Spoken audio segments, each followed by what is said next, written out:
Beli putu, beli bubur sumsum. Om Swastiastu, Assalamualaikum. Salam sejahtera untuk kita semua.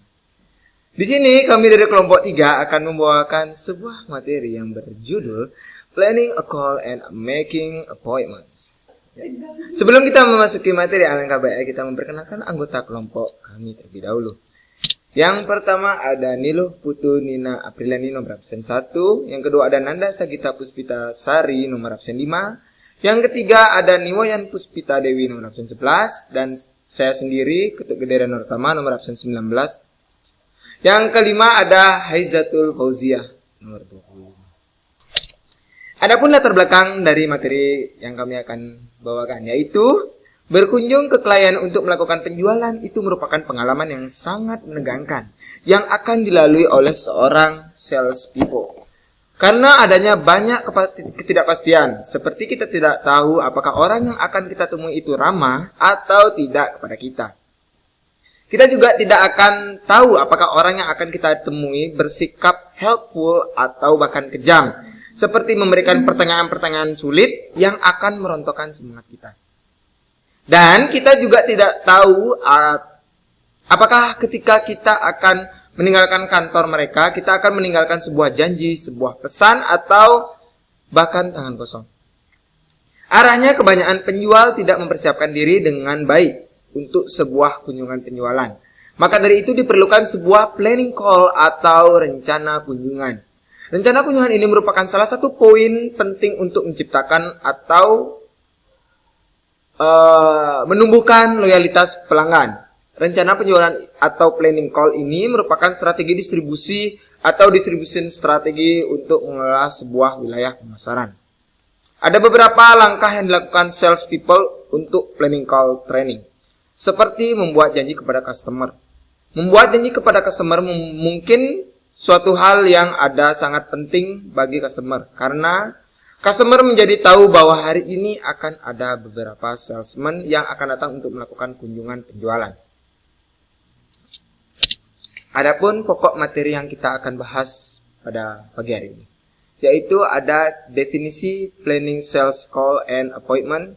Yang kedua ada manfaat dan tujuan dari planning sales call.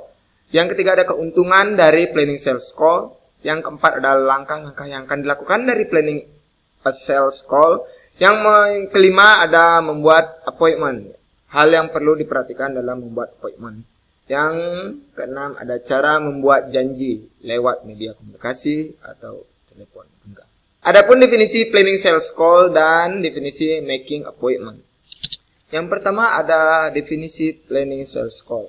Merupakan strategi distribusi untuk mengelola sebuah wilayah, penjualan dan pemasaran berupa rencana kunjungan dengan calon pelanggan. Jika sudah menjadi pelanggan, kita bermaksud untuk membina hubungan baik dan memastikan calon pelanggan tetap membeli lagi dan dari perusahaan kita. Jika belum menjadi pelanggan, kita berharap dengan kunjungan penjualan yang harus dikunjungi oleh tenaga penjual sesuai waktu yang telah ditentukan, yaitu pada minggu, hari, dan jam tertentu. Maka akan terjadi penjualan yang bertujuan untuk menghasilkan penjualan ataupun meningkatkan penjualan bagi yang sudah menjadi pelanggan serta menggunakan waktu yang sangat baik saat melakukan kunjungan.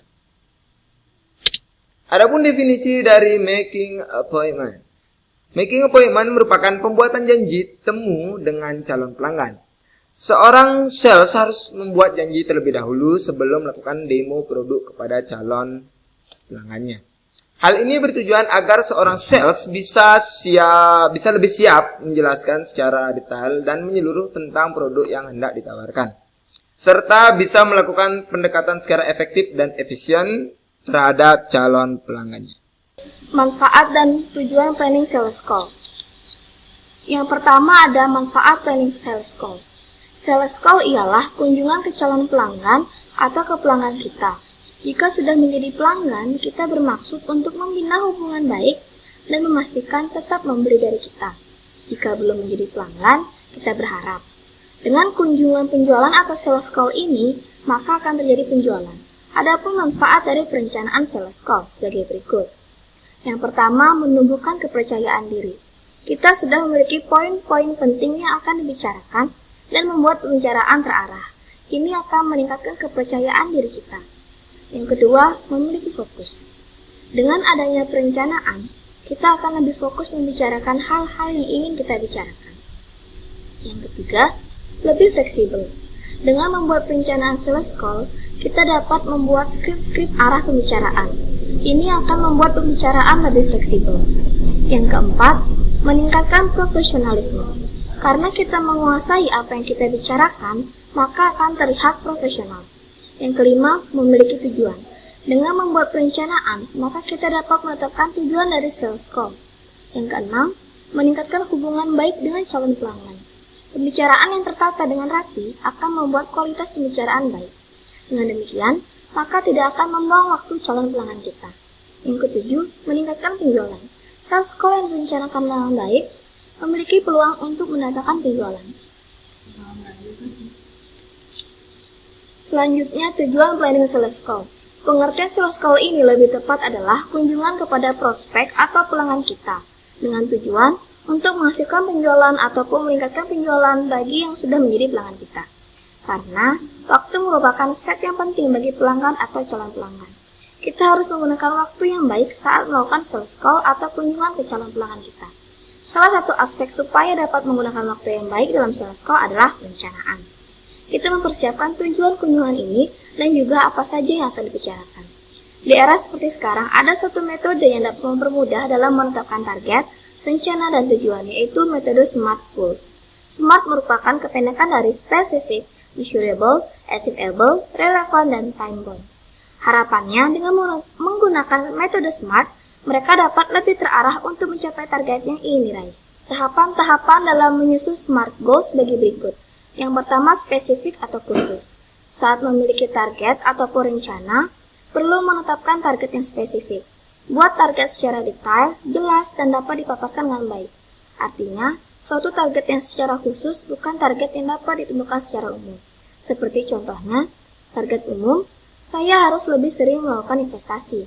Target spesifik, saya harus melakukan investasi agar memiliki rumah dalam 5 tahun yang akan datang. Yang kedua, measurable atau terukur. Apabila sudah menentukan tujuan secara spesifik, maka langkah selanjutnya adalah mengukur progres dari tujuan spesifik yang sudah dibuat. Apakah bisa melihat semakin dekat dengan tujuan atau tidak? Guna dari adanya measurable juga untuk melihat dan menentukan langkah selanjutnya dari fakta-fakta yang sudah ada. Contoh, saat kamu mempunyai target untuk memiliki rumah dalam 5 tahun, maka kamu perlu menentukan nominal dana yang harus disisihkan setiap bulannya. Apabila target rumahnya seharga 500 juta, artinya setiap bulan kamu harus menyisihkan dana kurang lebih 8,4 juta untuk mencapai 500 juta. Ini target yang measurable karena kita dapat melihat apakah kita semakin dekat dengan tujuan dana 500 juta atau tidak dari waktu ke waktu. Yang ketiga ada achievable atau dapat tercapai. Pada poin ini juga perlu mengetahui bahwa target yang telah ditentukan tersebut dapat dicapai.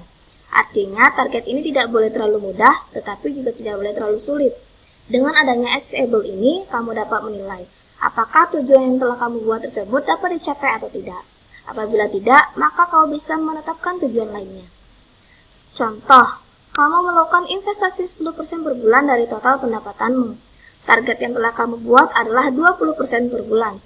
Karenanya, untuk membuat target tersebut lebih achievable, kamu perlu mempertimbangkan dengan baik agar sesuai kemampuan kamu dengan menetapkan targetnya secara bertahap mulai dari 12% pada bulan ini, 14% pada bulan depan, dan seterusnya. Yang keempat, relevan atau sesuai. Saat membuat target, perlu memilih target yang relevan. Artinya, jika target tersebut tercapai, target tersebut tentu akan memiliki dampak terhadap yang lainnya. Saat target yang sudah ditetapkan relevan, maka tentu akan menjawab semua pertanyaan yang ada, seperti apakah target ini dapat diperjuangkan? Apakah target ini sesuai dengan kebutuhan? Apakah targetnya sesuai dengan waktu yang tepat? Contoh, kamu ingin memiliki tabungan pendidikan untuk anak nanti, dengan asumsi biaya pendidikan anak yang meningkat 15% per tahun. Artinya, kamu perlu set tujuan investasi kamu dengan investasi yang dapat memberikan bunga minimal 15% per tahun. Yang kelima ada time bound atau batas waktu. Jika memiliki tujuan, tentunya harus menetapkan batas waktu dalam mencapai tujuan itu. Batas waktu ini yang realistis diperlukan agar dapat terfokus dan dapat mempersiapkan sumber dana yang diperlukan sedini mungkin. Contoh, kamu ingin memiliki portofolio investasi dalam waktu 3 tahun ke depan. Maka, kamu perlu mempersiapkan dari sekarang hal-hal yang diperlukan untuk mendukung kamu memiliki portofolio tersebut sesuai dengan batas waktu yang telah ditetapkan. Keuntungan dari planning sales call. Adapun beberapa keuntungan yang bisa diperoleh dengan merencanakan kunjungan penjualan seperti di bawah ini. Yang pertama, kesempatan untuk meraih sukses dalam setiap kunjungan yang tinggi. Pembeli mendengar begitu banyak proposal dan memperoleh begitu banyak kontribusi dari salespeople. Mereka tahu kapan suatu kontribusi sudah dipersiapkan, diorganisasikan dan dipikirkan secara matang-matang. Oleh karenanya, kebanyakan pembeli akan mengusir salespeople yang tidak didukung oleh perencanaan yang baik. Dan mereka juga tahu kapan Anda melihat masalah dari kacamatanya atau dari kacamata Anda sendiri. Yang kedua, menghemat waktu Anda dan calon pembeli Anda. Sangat mengherankan begitu kita tahu sales mengungkapkan mereka tidak punya waktu untuk merencanakan. Karena, dalam kenyataannya, merencanakan sesuatu dengan efektif akan menghemat waktu dalam jangka panjang. Seharusnya selalu ada waktu untuk merencanakan waktu karena waktu itu adalah fleksibel. Perencanaan bisa dilakukan setiap saat, apakah itu pagi, siang, atau malam, dan di mana saja. Yang ketiga, persiapan dan perencanaan membuat Anda lebih fleksibel. Suatu perencanaan, kunjungan bukanlah suatu ketentuan prosedur dan kegiatan yang kaku. Akan selalu muncul masalah, tujuan, dan cara untuk meraihnya. Dengan memiliki berbagai macam opsi yang tersedia, Anda akan berada dalam satu posisi yang jauh lebih baik untuk mengubah strategi jika Anda perlu. Contoh misalnya, kalau beberapa kata yang keluar dari prospek Anda menuntut Anda untuk mengubah segera perencanaan dan cara berpikir Anda, dalam perencanaan, Anda akan membuat asumsi mengenai pelanggan dan bisnis yang digelutinya.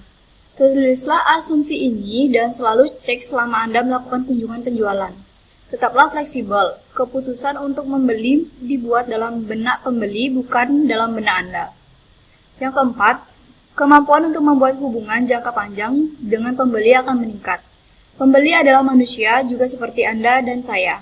Mereka akan menghargai orang yang menyita waktunya untuk memecahkan masalah yang dimilikinya dan memperlihatkan pengertiannya serta respeknya terhadap situasi dan kebutuhan yang mereka miliki.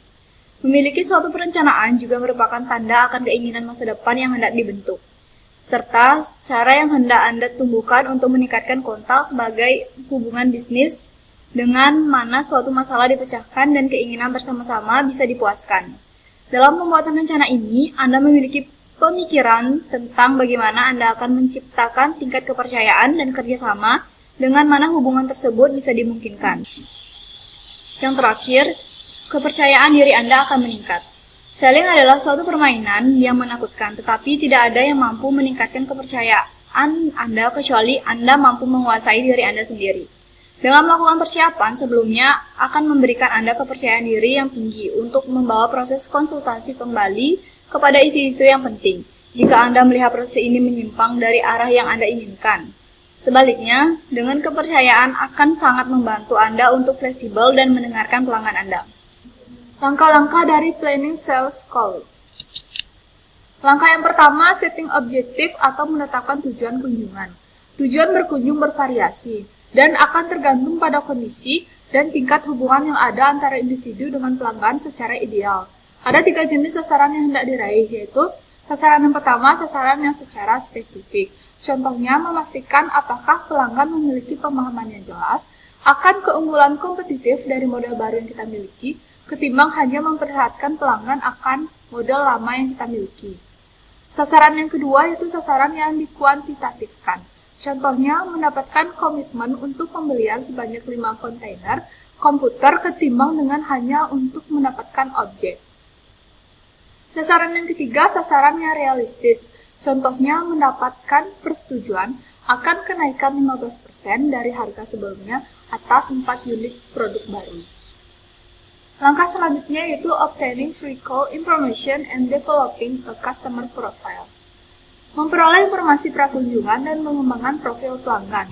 Adapun informasi yang dibutuhkan dalam hal ini yaitu yang pertama, individual, bayar atau pembelian perorangan terdiri dari nama gelar dan tanggung jawab, sikap terhadap perusahaan, produk, sales people, dan sikap terhadap pesaing. Selanjutnya, pandangan dan opini terhadap produk tertentu atau isu-isu tertentu di masyarakat, personalitasnya, dan social style-nya, latar belakang pendidikan, dan yang terakhir, hobi personal interest. Yang kedua, benefit yang dicari pelanggan.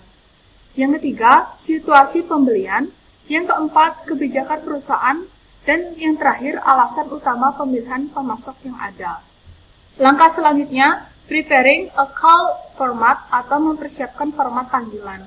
Sekali seorang salespeople telah menentukan sasaran dari kunjungan yang dilakukan, maka salespeople harus mencari informasi dan mengembangkan profil pelanggan. Maka selanjutnya dia harus mulai mengembangkan suatu outline tentang bagaimana kunjungan ini akan berlangsung. Apa yang akan disampaikan, diperlihatkan, dan dalam urutan yang seperti apa. Langkah yang keempat adalah making the appointment. Kunjungan penjualan yang paling efektif akan terjadi bila appointment atau janji temu sudah dibuat terlebih dahulu. Keuntungan untuk membuat janji temu terlebih dahulu adalah yang pertama, menghemat waktu. Yang kedua, kesempatan untuk bertemu orang yang tepat. Yang ketiga, mempersiapkan alasan yang sah bagi salespeople untuk berada di sana. Dan yang terakhir, kemungkinan untuk menghasilkan kesempatan yang produktif bagi sales dan pelanggan. Membuat appointment. Beberapa hal yang perlu diperhatikan dalam membuat appointment. Yang pertama yaitu appointment with regular customer. Janji dengan pelanggan reguler. Membuat appointment dengan pelanggan yang sudah pernah dipenuhi sebelumnya biasanya terjadi secara langsung.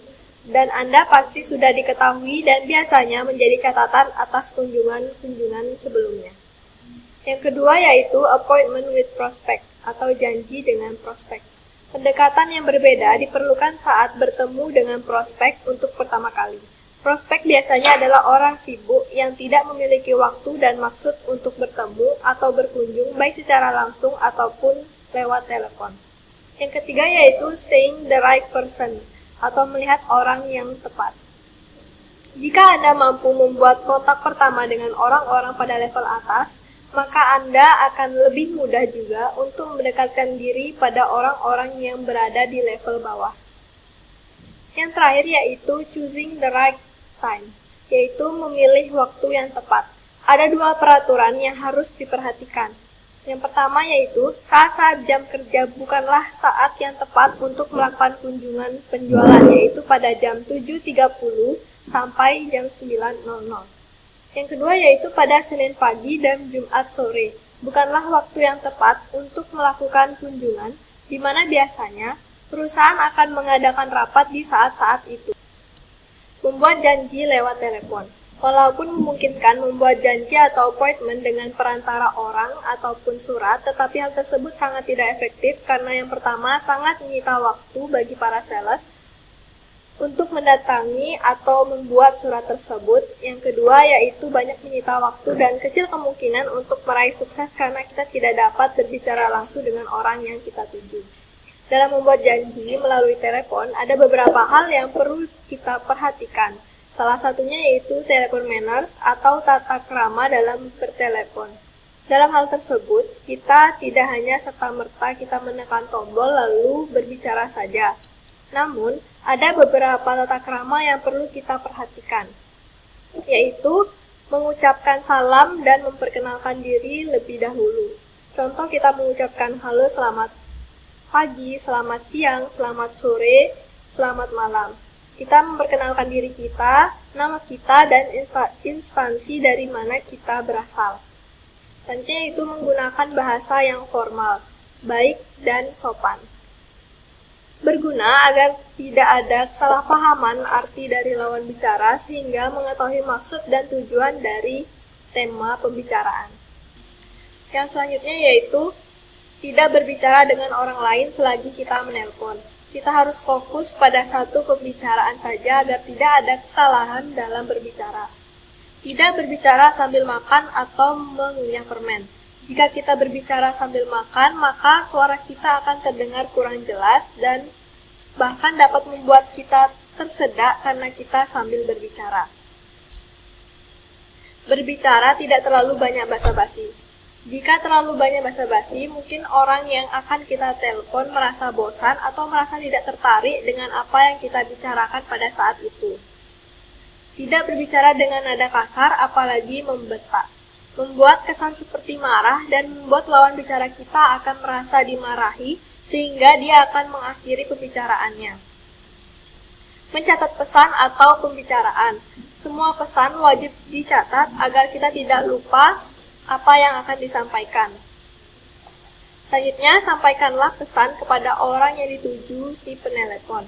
Jika ada pesan, maka pesan itu wajib disampaikan, karena setiap pesan itu pasti penting bagi si penerima pesan. Leave message atau meninggalkan pesan. Dilema bagi sales dalam membuat appointment lewat telepon adalah apakah akan meninggalkan voicemail message jika tidak dapat menghubungi pelanggannya. Voicemail message adalah layanan pesan suara untuk merekam suara kepada nomor yang akan dituju. Adapun langkah-langkah yang dilakukan jika ingin meninggalkan pesan, yang pertama itu memperkenalkan diri, yang kedua menyebutkan nomor telepon, yang ketiga sampaikan pesan yang ingin disampaikan secara singkat dan jelas, dan yang terakhir tutup pesan dengan ucapan terima kasih. Adapun kesimpulan materi yang kami bahas pada pagi hari ini, yaitu planning sales call and making appointment memiliki keterkaitan untuk memperlancar penjualan perusahaan, di mana hal tersebut merupakan sebuah strategi distribusi untuk pengelolaan sebuah wilayah penjualan dan pemasaran, berupa rencana kunjungan dengan calon pelanggan. Jika sudah menjadi pelanggan, kita bermaksud untuk membina hubungan baik dan memastikan calon pelanggan tetap membeli lagi serta membuat perjanjian untuk melakukan demo produk kepada calon pelanggannya. Hal ini bertujuan agar seseorang sales bisa lebih siap menjelaskan secara detail dan menyeluruh tentang produk yang hendak ditawarkan, serta bisa melakukan pendekatan secara efektif dan efisien terhadap calon pelanggannya. Waktu merupakan set yang penting bagi pelanggan atau calon pelanggan. Kita harus menggunakan waktu yang baik saat melakukan sales call atau kunjungan ke calon pelanggan kita. Salah satu aspek supaya dapat menggunakan waktu yang baik dalam sales call adalah perencanaan. Kita mempersiapkan tujuan kunjungan ini dan juga apa saja yang akan dibicarakan. Di era seperti sekarang, ada suatu metode yang dapat mempermudah dalam menetapkan target, rencana, dan tujuan, yaitu metode SMART Goals. SMART merupakan kependekan dari specific, measurable, achievable, relevant, dan time-bound. Harapannya dengan menggunakan metode SMART, mereka dapat lebih terarah untuk mencapai target yang diraih. Terima kasih untuk para audiens yang sudah mendengarkan materi yang kami bahas pada pagi hari ini. Semoga bermanfaat untuk kita semua. Oke, selanjutnya apakah ada yang ingin bertanya?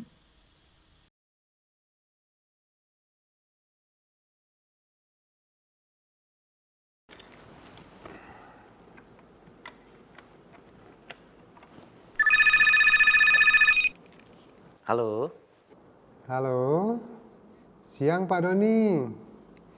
Saya Joko Pak, dari PT Hino Jakarta. siang. Oh, dari Hino. Ada perlu apa nih? Pak Doni, sebelumnya terima kasih sudah mau mengangkat telepon saya. Kebetulan saya sedang ada program after sales seperti gratis perbaikan dan pergantian spare part selama 2 tahun Pak. Program ini bisa membantu Pak Doni melakukan penghematan hingga 20%, bahkan bisa meningkatkan pendapatan sampai 30% Pak Doni. Program apa itu, Mas? Karena ada beberapa diagram yang harus saya perlihatkan langsung, baiknya saya bisa berkunjung ke kantor Bapak hari Rabu atau Kamis ya Pak? Wah, saya nggak bisa tuh, Mas. Oh, ya nggak apa-apa Pak. Kalau begitu Pak Doni, bagaimana kalau hari Selasa atau Kamis minggu depan Pak? Ya udah, Kamis deh. Boleh Pak Doni. Sebelum makan siang atau sesudah makan siang enaknya ya Pak? Habis makan siang aja deh. Baik Pak Doni, kita bertemu di hari Kamis depan setelah makan siang, jam 2 siang saya akan datang ke sana ya Pak. Oh iya Pak Doni, untuk memudahkan komunikasi kita, bolehkah saya minta nomor HP-nya Pak Doni? Oh, boleh. 0811 2233 4455. Ya Pak, saya akan SMS nomor saya juga Pak. Mohon disimpan ya Pak Doni. Oke. Oke Pak, terima kasih banyak atas waktunya. Selamat siang. Ya, sama-sama.